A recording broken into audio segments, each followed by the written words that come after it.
What's up guys, my name is Ace, and recently I've been seeing an uptick of people getting mixed results in the firing range compared to the values that I share in my videos, whether that's weapon balancing videos or gun guides for instance. There have been several cases where people are questioning the data because when they test it in the firing range, they're getting different results for the number of shots to kill.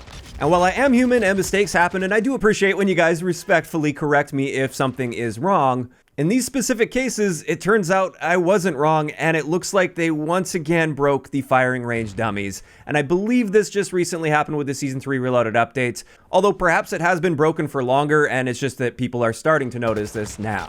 Now, you guys may remember back in December, I made a video talking about the firing range dummies and an apparent bug that was happening with them, where it looked like the next shot multiplier was overlapping with the headshot multiplier, causing you to deal damage twice to that zone. So like with a battle rifle like the TAC-V in semi-auto mode, you're not supposed to be able to get a one-shot kill. However, if you aimed at the neck in the firing range, you could get a one-shot kill because of those overlapping hitboxes.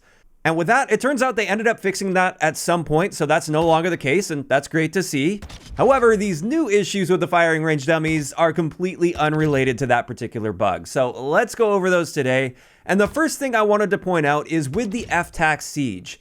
In my gun guide, I pointed out that you can get a 6-shot kill to the torso, out to 10.2 meters, or if you're using the ratchet barrel, that will extend out to 13 meters. Well, when it comes to this, some people were noticing when testing in the firing range against the dummy that's at 10 meters, it was taking them 7 shots to kill to the torso rather than 6. Well, against an actual character model at 12.5 meters or so, just to give a little bit of wiggle room because technically that dummy sits slightly behind the line at 10 meters, so maybe it's actually at like 11 or 12 meters. As you can see here, it's clearly just taking 6 shots to kill. So something seems to be up there, but another thing I noticed is if you use one of the rangefinder optics, like the Angel optic for instance, in the firing range, it actually displays that first dummy at about 21 meters away from you, rather than the expected 10 to 12 meters. So that's definitely a bit strange, especially because it doesn't look like that's 20 meters away. When you compare the size of that dummy compared to the size of a character model, this just seems really inaccurate, and that dummy does appear to be about 10 meters away, rather than the 20 meters away that the optic is displaying. So I think something funky is going on there with the ranges, and therefore I don't know how much we can really trust the rangefinders when we're in the firing range. But in either case, that's just one example with the FTAC Siege, and that one could be chalked up to just weird range situations there, and technically maybe that dummy is just farther away than it's displayed to be. But that's not the only issue. There's clearly something else going on here, at least with some of the guns. The next example here is with the Kastov 74U.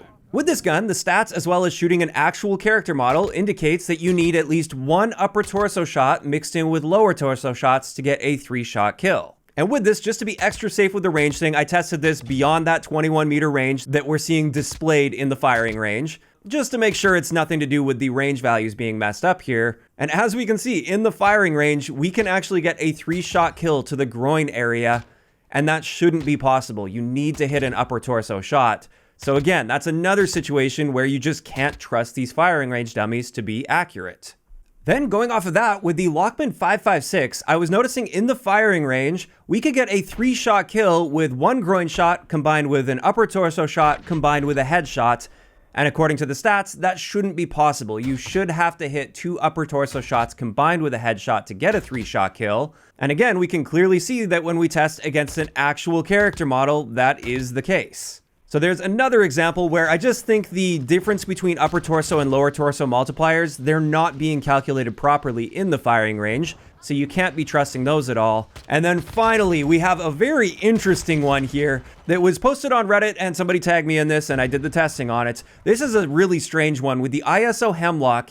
If you're using 300 blackout ammunition on the ISO Hemlock, without a suppressor, it's a 2-shot kill to the head to that up-close dummy. And that's expected. We're supposed to be dealing 54 damage to the head when using 300 blackout ammunition. However, the moment you put a suppressor on, even if it's a suppressor that increases your damage range, it's now going to take you 3 shots to kill to the head. And that's weird because suppressors are not meant to impact your actual damage values.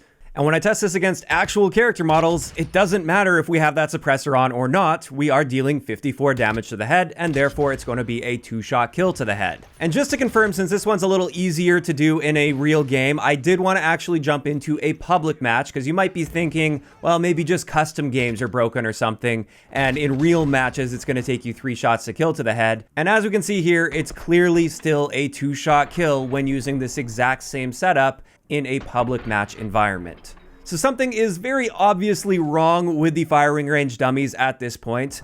And I just want to be clear, more often than not, these firing range dummies are accurate enough to get you a good indication of how your gun is going to perform.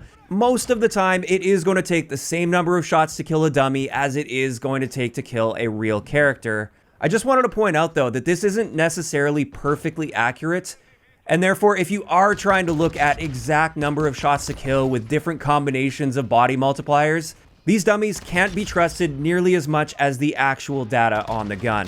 And therefore, you should only be using this to give you that general indication of how your gun is going to perform. Now, I know at this point, it's not likely we're going to see any massive changes to Modern Warfare 2, but if they could manage to fix this up so the hitboxes are a little bit more accurate in how much damage they're dealing on these dummies, and if they could fix that apparent range issue where at least rangefinder sights are not working properly in the firing range, that would be excellent. Or better yet, I know this is a bit of a stretch, in my eyes, I think it would be better to have actual character models as stand-ins for these dummies, so then we can see how things would react against an actual character model rather than being unsure as to whether or not we can trust these dummies.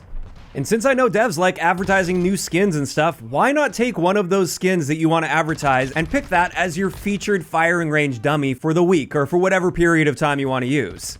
To me, that would be a total win-win situation. They get to advertise those skins a little bit more. We get an actual character model with accurate hitboxes that will react exactly like a character model will in the actual game. I don't really see much of an issue there, unless, of course, there are some technical limitations that I'm unaware of. In either case, that is going to wrap it up for today's video. Just wanted to let you guys know that you can't be trusting these dummies to be perfectly accurate.